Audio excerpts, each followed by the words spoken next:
Hey everybody, and welcome back to the board meeting. Today we're doing another R&R episode, reviewing and rating all the different games I played in the past 2 weeks with friends, family, and even solo. I played, I think, 27 different games over the past couple weeks. We're only talking about 11 of them today because the other ones I've talked about on previous R&Rs. So if you want to learn about those, you'll have to watch previous R&Rs. With that being said, let's go to our very first game of the week, which is Fuse. Fuse is a real-time cooperative game about drafting dice to complete objectives of cards to defuse them. You have a total of 10 minutes to defuse a certain number of cards depending on your difficulty level.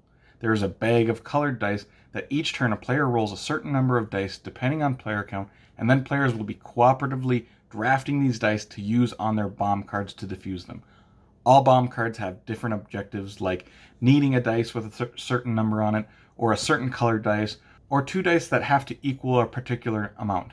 Either way, each player has to take dice, and if some dice can't be taken, those dice will then be rolled, and everyone will lose a dice of either that color or the number rolled from their bomb cards that they previously placed.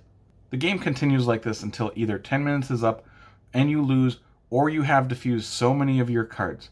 I give this a 7 rating, and if you're looking for a highly chaotic, fast-paced game, this one definitely is up your wheelhouse. I ended up laughing so much while playing this game because things can just go so bad so very quickly. Switching now to the next game, Codex Naturalis. Codex Naturalis is a card game where you are going to be laying down cards in front of yourself in what is essentially a grid pattern.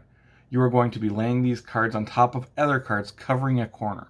These cards will have printed resources on them, and sometimes you will be covering up other resources with new cards. Some scoring cards will have prerequisites of symbols needed to play those cards. There are also endgame scoring cards that will score you points on cards being in a certain pattern or so many symbols that are shown on your cards. This is a nice looking game, but I just give it an average rating of 6.5. It's a fine game, but honestly, it's been 2 weeks since I played it, and I actually had to look at it and read through the rules again before making this, because it might be a neat game that looks good, but I found it really forgettable, as I don't think it does enough to be unique and stand out. Let's keep it moving now with Roll For It. Roll For It is an extremely simple dice chucking game. On your turn, you are going to roll any dice you have left in front of you, and then place them on any cards you are trying to complete the objectives of. The objectives are just to roll certain numbers from the dice. You can place the dice on the cards without completing the entire objective, and on your next turn you can try to finish the objective by rolling your remaining dice to try and roll those specific numbers. This isn't a game I particularly enjoy at all, giving it a 5, but I will say this would be a great little gift for someone who likes extremely simple games that takes less than a minute to learn. I will be leaving this at my parents' house as a game I think they may enjoy, but it isn't one that I will personally break out too often, unless it is for specific people. Keeping it going now with Pandemic Fall of Rome.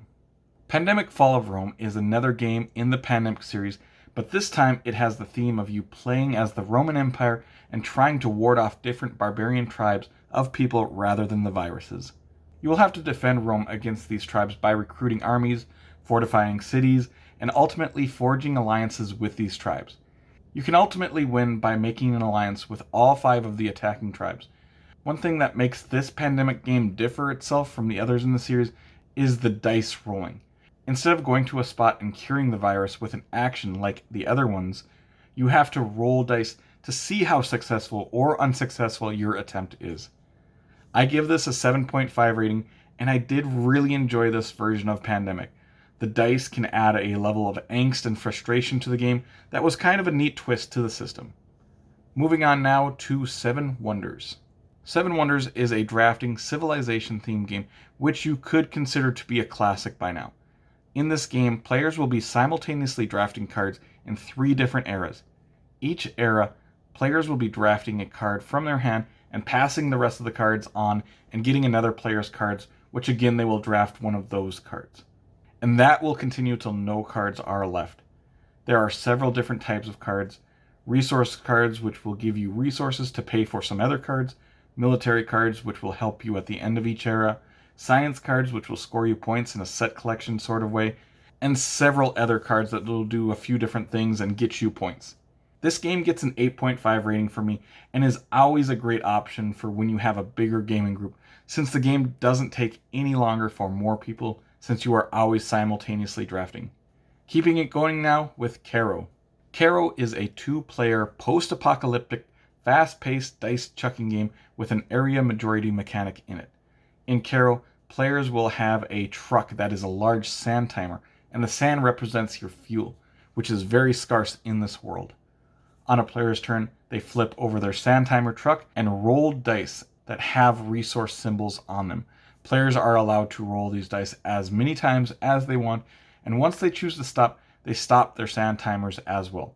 Then they collect the resources, which they will use to purchase cards that will score them points, or give them special abilities, or place out some people to fight over new territories in an area majority fight, or even to use different resources to do special abilities like refueling your truck/sand timer.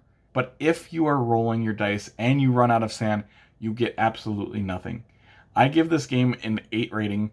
I haven't played a game that was filled with this much laughter and fun for quite a long time, so I would definitely suggest to check this one out. Now let's move on to The Night Cage. The Night Cage is a cooperative, almost dungeon crawl sort of game about moving around a dark labyrinth with only a candle to see very limited space around you. On a player's turn, they will be moving around trying to locate keys, but all spots that players aren't orthogonally adjacent to will then be removed from the game, as they can only see directly beside you. Once all players have found their keys, you must locate a gate that all players can escape from. You will be doing this while on occasion monsters will appear and try and harm players. This is a game that uses a stack of tiles as essentially the timer for the game, and once players run out of tiles and can't escape the dungeon, the players lose. I give this game a 6.5 rating, as I found the theme and look of the game to be quite fun, but the mechanics to be pretty blah to me. So I did enjoy this game, but this is one I'll have to be in the mood to play for sure. Checking out now, Sheepy Time. Sheepy Time is one of the biggest surprises for me this year because I was not expecting what is in this actual game. It looks like a kid's game from the outside with a kid's theme, but it actually has a surprising amount of strategy and depth. You'll be playing as a sheep trying to run around this rondel board and pass the start as many times as you can while a nightmare monster is moving around the board, and if it crosses the start line, it will end the round, and any sheep still asleep will get penalized and score no points. You will play a card every turn which will determine your movement or activate some kind of special ability. I rated this game as 7, which I said surprises me because I was actually really think I would dislike this game, but it's one of those games that the theme and the artwork are deceiving of the actual gameplay. Moving on to the next game, Summer Camp. Summer Camp is a family-friendly deck-building racing game with the theme of doing activities at a summer camp. You will have 3 different activity tracks players race down to while building up their deck and gaining different medallions worth points. Once a player has reached the end of all 3 tracks, all players get 1 more turn. This is a very simple deck builder that could be a really good introduction or gateway game for players for deck building. It almost gives me the feeling of the quest for El Dorado, but even simpler gameplay, and almost a children's themed game. I will give this game a 7, and would get a recommendation for me for anyone with kids or looking for a simpler game that is easy to learn and get to the table. Going to our second pandemic game this week with Pandemic: The Cure. Pandemic: The Cure is another game in the Pandemic series, but this game is purely dice. You'll be moving around each of these regions treating diseases which are represented by the different colored dice. You'll move the treated dice into the treatment center, then you will be moving dice from the treatment center back into the bag of dice. You can also take samples from the treatment center and try and cure the diseases by rolling all that colored dice that you have taken samples of and need to reach a certain numbered threshold to cure that disease. You win by finding the cure to all 4 diseases. You lose by having so many outbreaks the infection rate track gets so far, or you run out of dice to put out. I give this an 8.5 rating, and this will rate right up there with some of my favorite pandemics. This does a really good job of feeling like Pandemic, but with dice, and in only 30 minutes instead of an hour. And finally, our last game of the week, which is Death Valley. Death Valley is a wallet-sized game of 18 cards by Button Shy Games. I kickstarted this game because I enjoy a few other of their wallet games. I have only played the solo game of this, so that's what I'll be talking about. On your turn, you'll be taking a card that's face up or a random card off the deck and placing it into your journey row. Or you can rest, which takes one of your cards in your journey row and places it into your scrapbook row. If ever you have 3 cards of the same environment in front of your play area, you will bust and lose all cards in your journey row. All the cards score differently and mostly based on where they are and what they are adjacent to. The AI takes turns either putting cards into their journey or trying to bust you. The whole game takes about 15 minutes. This is going to get a 6.5 rating from me, but I could see me pulling this out pretty regularly actually, because it's one of those very zen-like games that's really fast, and I really love the artwork that they have went with in this game. And that will wrap up this R&R episode. What did you guys think of some of these games? Have you played any of these games? Do your taste and my taste line up?